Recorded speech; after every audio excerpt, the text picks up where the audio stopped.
ஆண்டவன் இந்த உடம்பையும் உயிரையும் ஒட்ட வைக்க வேண்டும் என்று நினைத்தான். அதாவது இப்போ உடம்பு வேற, உயிர் வேற. இப்போ நம்ம செத்து போயிட்டோம்னா உடம்பு இயங்காது.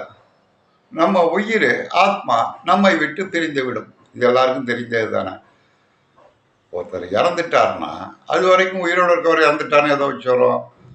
ஆத்மா அவர் உடம்பை விட்டு வெளியே போய்விட்டு, அப்போ பாடி போனோம் தமிழில் சொல்கிறோம். இப்போ குழந்தை பிறந்தவுடன் இந்த உடம்பையும் உயிரையும் ஒட்ட வைக்க வேண்டும் என்று ஆண்டவன் நினைத்தான். அதற்கு என்ன வழி என்று ஆராய்ந்த அவன் சத்தம் என்ற ஒன்று. ரெண்டையும் ஒட்ட வைக்கிறதுனா இன்னைக்கு இப்போ ஒரு பசை தேவைப்படுதில்ல, ஹெவிகால், குயிக் பேஸ்ட், இதெல்லாம் 2 பிளாஸ்டிக்கை ஒட்டிங்கன்னு ஒன்றான ஸ்ட்ராங்காக நிற்கும். அதை போல இந்த உடம்பையும் உயிரையும் ஆண்டவன் ஒட்ட வைக்க வேண்டும் என்று நினைத்தான். அதற்கு ஒரு பசை தேவைப்பட்டது. அதுதான் வாக்கு, சத்தம். இந்த சத்தம் மூலாதாரத்திலிருந்து உராய்வு இல்லாமல் வாய் வழியே வரும். நான் சொல்ல போறீங்களா?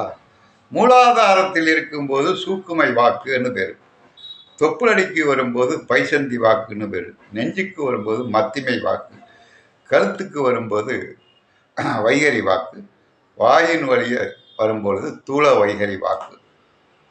ஒரு குழந்தை பிறந்த உடனே ஆன்னு கத்த ஆரம்பிச்சிடும்.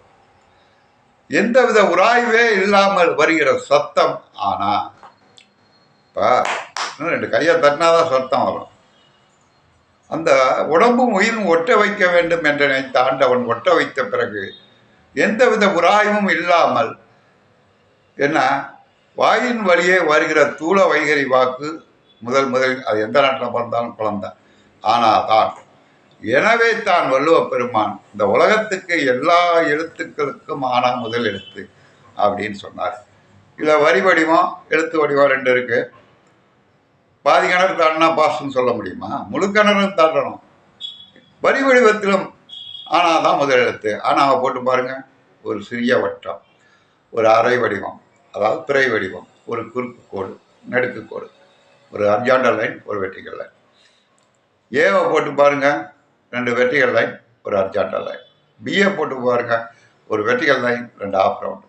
ஆக மொத்தம் எழுத்து வடிவமாக இருந்தாலும் சரி, சத்த வடிவமாக இருந்தாலும் சரி, ஆனால் தான் முதலில் மனிதன் என்று தோன்றிய காலத்தில் உருவான எழுத்து. எனவே தான் அகர முதல எழுத்தெல்லாம் அப்படின்னு போட்டார்.